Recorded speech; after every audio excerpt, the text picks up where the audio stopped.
She loved him like a grandson. She left him like a stranger. That line kept echoing in my head as I stared at the leaked transcript of the Queen's final will. A sentence buried deep in the document. Cold, poetic, devastating, meant for just one man. And yet, now, the entire world knows. Before we continue, please hit the like button, subscribe to the channel, and turn on the notification bell for updates. We've seen royal wills before. Dry, dignified, predictable. This wasn't that. This was personal. Unapologetically so. It reads less like a legal document and more like the final chapter in a family story gone off the rails. It's a goodbye letter, a reprimand, a defense of the institution, and perhaps an indictment of the grandson who once called it home. And yes, it names names. But let's not rush. Before we dive into the Queen's last words to Harry, to Meghan, to the crown itself, we need to understand something. This wasn't supposed to happen like this. Not this late. Not this direct. And certainly, not this public. So the first question we have to ask is simple. Why now? Why has this document, sealed for months after her passing, suddenly been read aloud before the royal family? And why is the palace so quiet about its contents? Because according to multiple insiders, what was said behind those gilded doors didn't stay there for long. It spilled out in whispers, then murmurs, then headlines. And now here we are, processing it all, together. So let me take you through it, carefully, honestly, because if we're going to understand what the Queen really meant, what she was trying to say in these final, formal words, we have to feel the weight behind them. The silence between the lines. The echoes of duty, betrayal, heartbreak, and something else. Resolve. Let's begin with what the palace has confirmed. The will was read in a private setting at Windsor Castle, in the presence of senior members of the royal family, legal advisors, and, surprisingly, a representative from the Privy Council. That alone raised eyebrows. The Privy Council doesn't usually attend will readings unless matters of constitutional interest are involved. Which begs another question. Did the Queen know her words might shift the very foundation of royal succession? Now, I want you to hold that thought, because what's coming in Chapter 2 will make you sit back in your chair. But for now, stay here with me. Let's go back a few years. Back to when everything seemed to unravel. Prince Harry, the once celebrated spare, walking behind his brother at his mother's funeral, was often called the people's favorite. Relatable, human, troubled, sure, but grounded by a kind of rare honesty that most royals lack. And then, something changed. In 2020, he and Meghan stepped down from royal duties. You remember it. Megxit, they called it. A tabloid word for what was, in essence, a divorce, not just from the family, but from the role.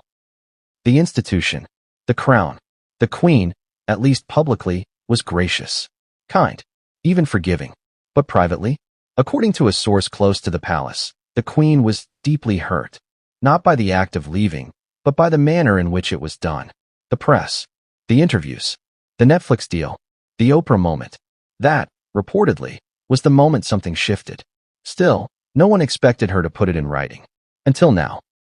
Because buried halfway through her will, amid carefully worded bequests in traditional language, is this line, directed at Harry. To my beloved grandson Harry, who chose freedom over duty, I leave only memories, for royal privilege must be earned, not inherited. No property, no trusts, no heirlooms, just memories. Can you imagine reading that? And now picture being Harry, reading that. You can feel the contradiction in that sentence, can't you? Beloved grandson. And yet, I leave only memories. It's not a rejection.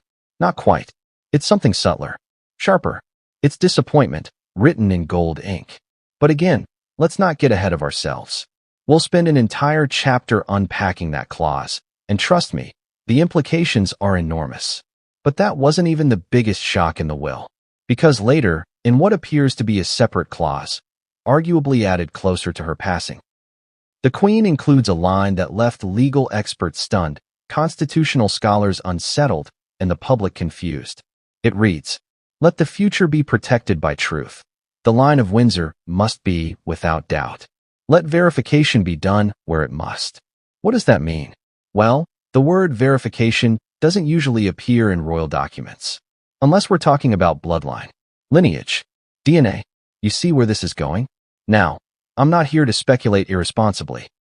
That's not what this platform is about. But I am here to ask the difficult questions that this will forces us to confront. What did the Queen know? What did she fear? And why would she commit something so provocative, so ambiguous, to the historical record? You don't write a line like that unless you want it remembered. So what was she protecting? Her family? Her legacy? The future of the crown? Perhaps all three. But it doesn't stop there. No. The will goes on to address something even more intimate, something that stings in a way you might not expect. It touches the very name of a child, a name that became a global headline the moment it was announced. Lilibet, the Queen's childhood nickname, used only by her parents, her sister, her husband, a name that, by all accounts, was sacred to her. And yet, without asking permission, Harry and Meghan gave that name to their daughter. Publicly, the Queen was said to be delighted. Privately, we now know she wasn't. Because in the will, she writes, that name was sacred, not a brand. And she goes even further. I instruct that no royal heir or descendant should bestow the name upon non-royal heirs. Let it remain a memory, not a marketing. If that sounds like a rebuke, it's because it is. And let me tell you, there's no other way to read that. So here we are. 3 bombshells. 1 will. A private moment of reckoning that's now spilling into the public consciousness like ink through parchment. And yet, the palace remains silent.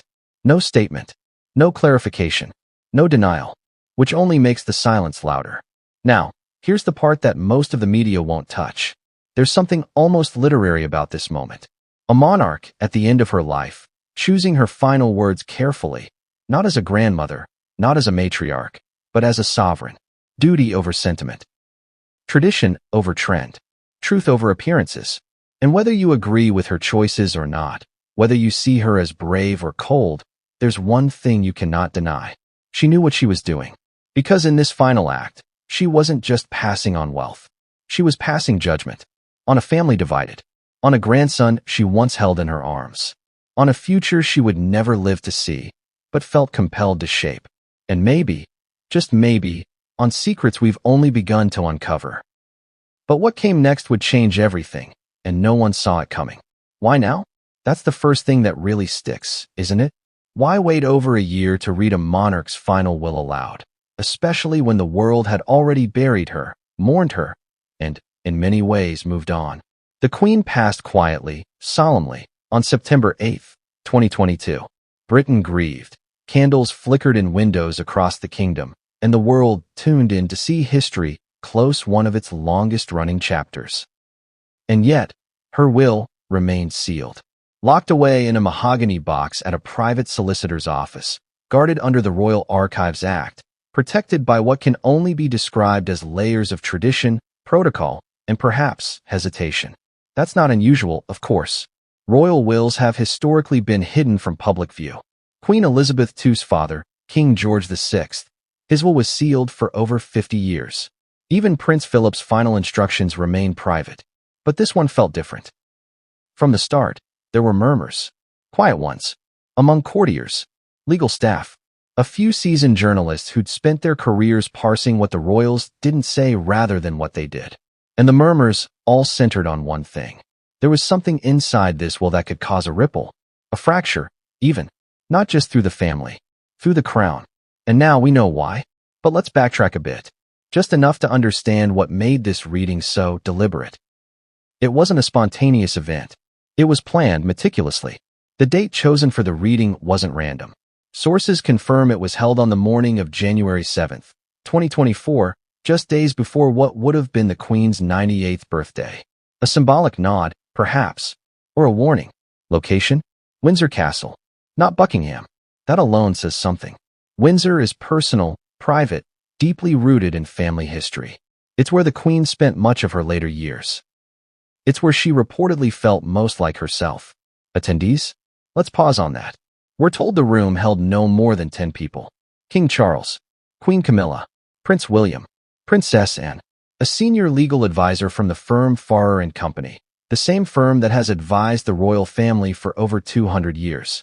The Archbishop of Canterbury, surprisingly, and, perhaps most curious of all, a representative from the Privy Council. Why would a constitutional advisory body need to be present at the reading of a private will? Unless the contents weren't entirely private. Unless there were implications. And then, the strangest part, Harry and Meghan were not present. Not even invited. Which, by royal standards, isn't necessarily strange. Estranged family members don't typically sit in on will readings. But for a man who was once sixth in line to the throne, that absence carried weight. Did they know what was coming? Did they suspect? According to one insider, a longtime palace staffer who spoke under the condition of anonymity, there was a reason the will wasn't read immediately after the Queen's death. When asked to elaborate, they simply said, she wanted the dust to settle, and she wanted the decisions that followed to be made in peace, not panic. That's cryptic, but revealing. It implies intent, forethought, a monarch not only anticipating backlash, but designing her words to land at just the right moment, in just the right way. Which brings us to the envelope itself. We've confirmed, through sources both within and adjacent to the royal legal apparatus, that the Queen's will was housed in a sealed white envelope, marked with a handwritten note on the back. Let these words be read, not rushed. That's Elizabeth. Measured, thoughtful, ruthlessly composed. When the seal was broken, the room reportedly fell silent. According to an observer, there was no dramatic gasp, no slamming of fists, just a very long, heavy pause. And then, the reading began. What's interesting is how normal the first pages were. The Queen bequeathed certain heirlooms to her great-grandchildren. A painting to Prince George. A brooch to Princess Charlotte. Some of these details have leaked in recent days, but they're not the headlines. She left personal notes for Anne and Charles. Affectionate, warm. She referenced Balmoral, Sandringham, even a family joke involving a stubborn pony. These were the lines of a grandmother, not a monarch. But somewhere around page 4, everything shifted. The tone became colder. Not cruel, but distant, detached. And that's where the clause about Harry appeared. It wasn't shouted. It wasn't bolded. It sat quietly in the middle of the text, unremarkable in formatting, but unmistakable in meaning. To my beloved grandson Harry, who chose freedom over duty, I leave only memories, for royal privilege must be earned, not inherited. There it was. Not a mistake, not a misprint, a full sentence, deliberate, crafted, and as it was read aloud, a second insider says William tightened his jaw but said nothing. Charles, reportedly, looked down. Camilla, well, her reaction remains unknown. And that's when the tension in the room changed. Because if that line was meant to hurt, it did. But if it was meant to protect, it worked. You have to understand, the royal family doesn't communicate in outbursts. They communicate in distance, in omission, in quiet words sealed in envelopes and delivered after death. So the Queen choosing to write that, so plainly, so publicly, knowing full well it would be known, that was a signal, a boundary. But it wasn't just Harry. There were other names and other erasures. One by one, the Queen listed out instructions. Not just for what to give, but what not to give. Titles were mentioned, names were invoked and revoked. And then came the clause we touched on in the introduction. Let the future be protected by truth. The line of Windsor must be without doubt. Let verification be done where it must. The room reportedly froze. Because that was no longer personal. That was constitutional. That was succession. That was everything. Was the Queen questioning lineage? Or simply reinforcing the monarchy's need for certainty? There's debate. Legal scholars have already begun parsing the language. Let verification be done where it must. Not should. Must. It leaves no room for interpretation. And yet, the Queen doesn't specify who should be verified. Or what. Which leaves, well, you can imagine what that leaves. Harry? His children? Further back? We'll come to that. I promise. For now, let's stay in that room. Because after that line was read, another moment of silence fell. And according to one source, that's when it spoke. She simply said, Mother meant every word. No elaboration. Just that. And then, they turned the page. And the final revelations began. But I'll stop here for a moment. Because before we open that next page, before we step into the part of the will that deals directly with the name Lilibet, and the Queen's decision to strike it from royal usage forever, we need to sit with this moment. The envelope, the reading, the silence.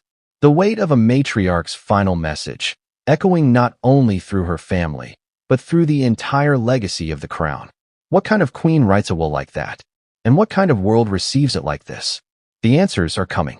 But what's written on the next page? Well, that's the part no one saw coming. What does it mean when a monarch questions the very bloodline that will one day sit on the throne? Not publicly, not during a press conference or jubilee address, but privately, deliberately, in a document she knew would outlive her. One sentence, 12 words, but they shook the foundation of the House of Windsor. Let the future be protected by truth. The line of Windsor must be without doubt. Let verification be done where it must. It's not the kind of phrase you expect in a royal will. That's what makes it so haunting. And the timing of it, the context.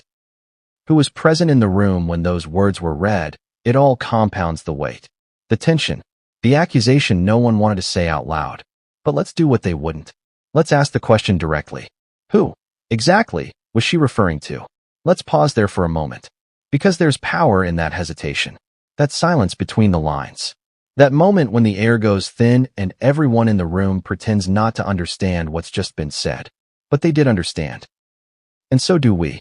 Because in the world of royalty, lineage is everything. It's not just symbolic, it's legal, constitutional, sacred.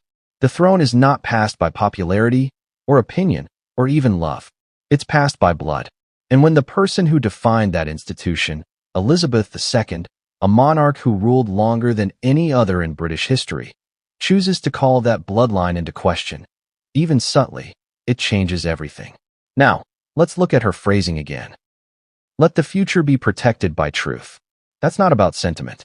That's about security. About ensuring that the crown is passed not just to the next in line, but to the rightful one. And then, the second half.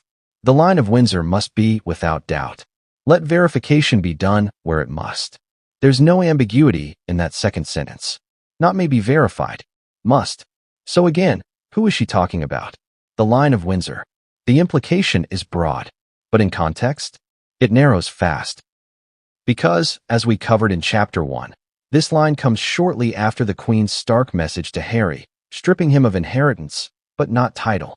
Leaving him with memories, but not recognition. And just before the clause about Lilibet's name being struck from royal use. So we're left with a triangular pattern. Harry, his children, and the crown. That's where this is pointing. Not conclusively. Not in a way that invites lawsuits. But in a way that ensures whispers. And those whispers are already echoing. Now let's address the most explosive interpretation. The one some media outlets have tiptoed around, but haven't said plainly. Is the Queen calling for a DNA test? There it is. The real question. Let's not overreach. Let's be careful. She never uses the words DNA, or test, or paternity. But in legal language, verification of a line doesn't mean behavior. It doesn't mean loyalty. It doesn't mean public service. It means ancestry, blood, parentage. You don't verify behavior. You verify identity. That's the weight behind those words. And it's not just my interpretation. Several constitutional law experts have weighed in, off the record, of course, and the consensus is chilling. One royal legal historian, who asked to remain unnamed, said, if that clause had been written in the 16th century, it would have preceded a beheading. Think about that. We're not dealing with metaphor. We're dealing with monarchy. Now, let's sit with the historical precedent for a moment. This isn't the first time questions of bloodline have threatened the British throne. Henry VIII's obsession with securing a male heir changed the very religion of the country. Edward VIII's abdication led to a constitutional crisis. Even Queen Elizabeth's own father, King George VI, was never meant to rule. He was the younger brother, the spare, until the heir gave up the crown. So the question of who sits on the throne has always been a question of who they really are.